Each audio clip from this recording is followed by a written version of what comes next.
ξεκινήσουμε επομένως τις πολιτικές μας συζητήσεις και να περάσουμε στον πρώτο τηλεφωνικό προσκεκλημένο μας, ο οποίος γεννήθηκε στην Καλαμαριά, στη Θεσσαλονίκη, αλλά τελικά ζει και δραστηριοποιείται τώρα στην Μεγάλη Βρετανία, αλλά έχει πολύ μεγάλο ενδιαφέρον, έχει δείξει πολύ μεγάλο ενδιαφέρον για πολύ σημαντικά θέματα της ελληνικής πολιτικής σκηνής και ιστορίας. Είναι και ιδρυτής του ηλεκτρονικού περιοδικού Αντίβαρο, μέσα από το οποίο έχουν γίνει πάρα πολλά αφιερώματα για εθνικά θέματα. Πρόκειται για τον κύριο Ανδρέα Σταλίδη, ο οποίος είναι υποψήφιος ευρωβουλευτής με το Δημοκρατικό Πατριωτικό Κίνημα Νίκη. Βρίσκεται στην Μεγάλη Βρετανία τώρα. Κύριε Σταλίδη, καλή σας μέρα. Καλημέρα, ευχαριστώ πολύ για την πρόσκληση και τη χαρά να μιλήσω στους ακροατές της Θεσσαλονίκης. Ναι, η πατρίδα δεν ξεχνιέται, έτσι δεν είναι? Εννοείται βέβαια. Ότι έχετε μια αρθρογραφία πολιτική αποδεικνύει ένα ενδιαφέρον για τα πολιτικά ζητήματα και ίσως κάπως έτσι να εξηγείτε και η απόφασή σας να ασχοληθείτε με τις εκλογές, έτσι δεν είναι? Ναι, βεβαίως. Από το 2001 που έχω ιδρύσει το περιοδικό Αντίβαρο, με σύνθημα Αντίβαρο στην Ιδιωτία, αρθρογραφώ τακτικά, όχι τόσο πολύ τα πρώτα χρόνια, όσο αργότερα. Έχω κάνει πολλά αφιερώματα για το σχέδιο ΑΝΑΝ, για το βιβλίο της Δημοτικού, το οποίο από μένα ξεκίνησε η δράση για να προσθεθεί τελικά από το Υπουργείο, για την Επανάσταση 21, για την Κύπρο, για το Αιγαίο, για τη Μακεδονία, πάρα πολλά άρθρα. Έχω γράψει ένα βιβλίο για τη Μακεδονία κτλ. Συμμετέχω γενικά στο δημόσιο βίο αρκετά έντονα.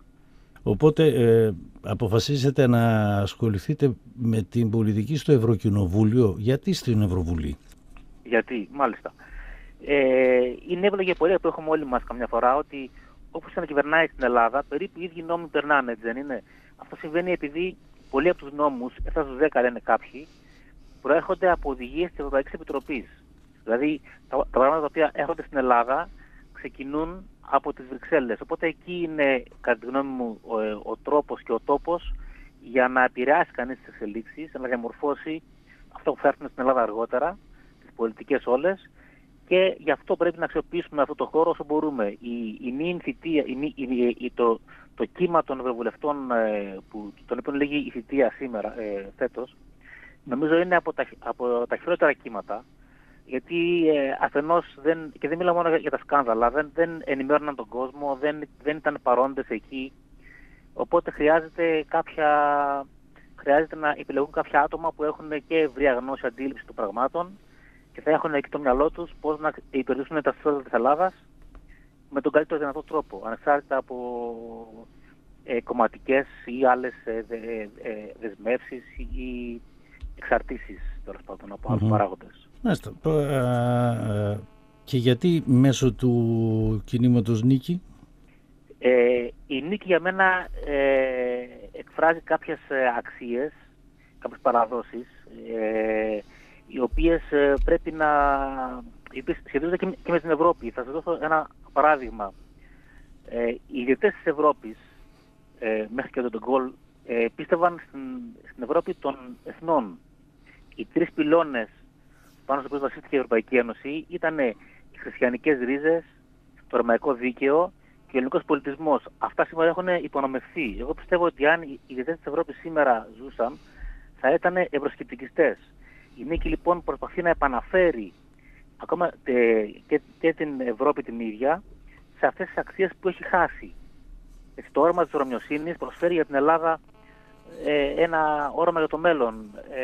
Ένα παράδειγμα να δώσω: πρέπει η Ελλάδα να χτίσει γέφυρες, να αποκτήσει μια εξωστρέφεια, να χτίσει γέφυρες με πληθυσμούς εκτός της Ελλάδας, οι οποίοι αισθάνονται συγγενείς. Για παράδειγμα, οι Ελληνοορθόδοξοι της Μέσης Ανατολής, Συρία, Λίβανο, οι Έλληνες της Κάτω Ιταλίας, οι ελληνόφωνοι της Κάτω Ιταλίας, οι Έλληνες στα Βαλκάνια και στις παρευθύνες χώρες, αυτοί όλοι οι πληθυσμοί μπορούν να αποκτήσουν κάποιους δεσμούς με την Ελλάδα, και αυτό πιστεύω ότι μπορεί να το κάνει ένας φορέας που έχει το όραμα της ρωμιοσύνης συγκεκριμένα, όπως η Νίκη, βλέπει πολύ πιο πέρα και σε χρόνο και σε χώρο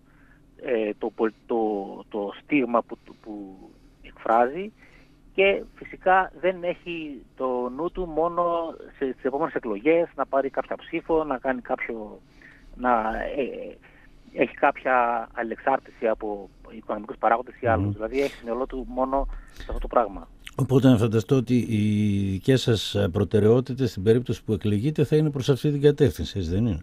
Εννοείται αυτή την αυτός είναι ο ένας χώρος με τον οποίο θα ασχοληθώ, και ο άλλος χώρος, όταν κάποιος κατεβαίνει στην πολιτική, κατεβαίνει για να διορθώσει κάτι.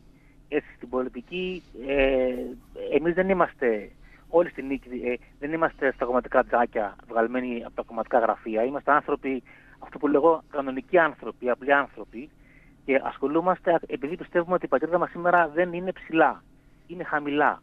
Η γεωπολιτική της αξία είναι πολύ χαμηλή σήμερα, παρά το αυτό πιστεύει ο Έλληνας. Για παράδειγμα, οι τρεις γείτονές μας, Σκόπια, Τουρκία και Αλβανία, μας έχουν ταράξει τις φαλιάρες. Η μία πανωτά πάνω από την άλλη. Γυρίζουμε σε μια δίνη, θα βγάλουμε πετρέλαιο στο κάτω από την περιδίνηση που κάνουμε από τις σφαλιάρες. Λοιπόν, να μην πω τώρα συγκεκριμένα για τις παραβιάσεις των Σκοπιανών. Είδαμε τώρα με τις εκλογές. Αλλά και οι προηγούμενες 400 περίπου οι οποίες προηγήθηκαν. Την υπόθεση Μπελέρη. Η Τουρκία, παρά τα όσα λένε τα ΜΜΕ αυτή την περίοδο, είναι στην πιο επιθετική της μορφή απέναντι στην Ελλάδα. Θεσμοθετεί τη γαλάζια πατρίδα μέσα στα σχολεία. Αρνείται τα θαλάσσια πάρκα, ακόμα και στο Ιόνιο Πέλαγος, και ζητάει την έγκρισή της για την προστασία των θηλαστικών της θάλασσας. Δηλαδή είναι αυτά τα πράγματα εξωφρενικά που συμβαίνουν.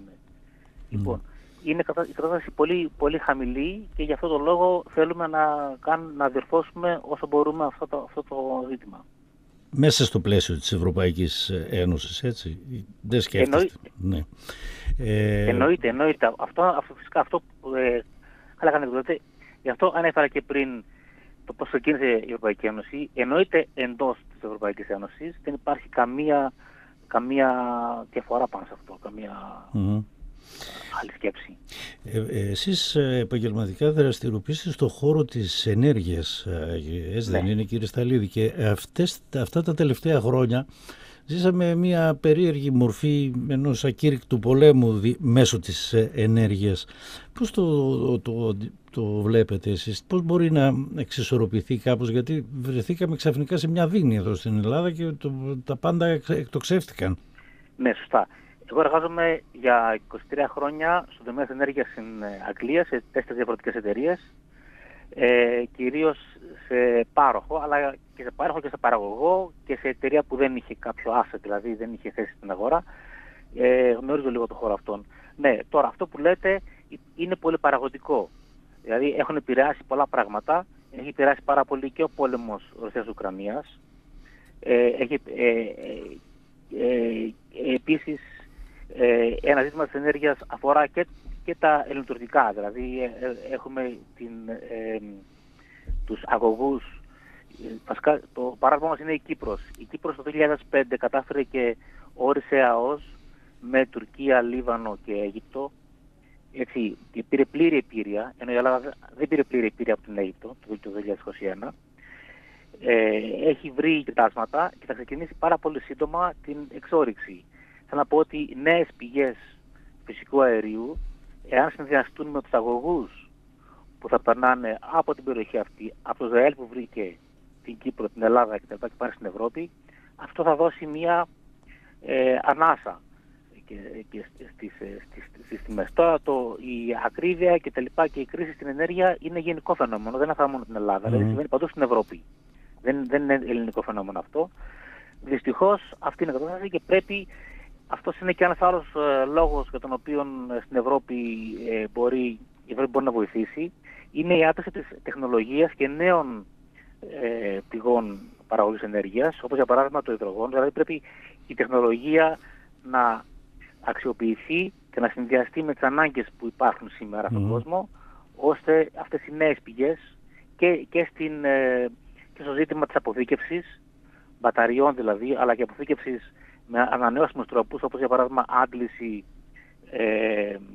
νερού σε μεγαλύτερο ύψος, ώστε να λειτουργεί σαν μπαταρία, αλλά και με μπαταρίες παραδοσιακού τύπου. Υπάρχουν πολλά πράγματα τα οποία μπορούν να γίνουν σε αυτό το τομέα, αλλά θέλουν κάποιο χρόνο. Θέλουν χρόνο και θέλουν και την πολιτική απόφαση, βεβαίως, έτσι. Εννοείται, ναι. Λοιπόν, να σε ευχαριστήσουμε πάρα πολύ, κύριε Σταλίδη, να ευχηθούμε καλή δύναμη, καλή επιτυχία. Να είστε καλά.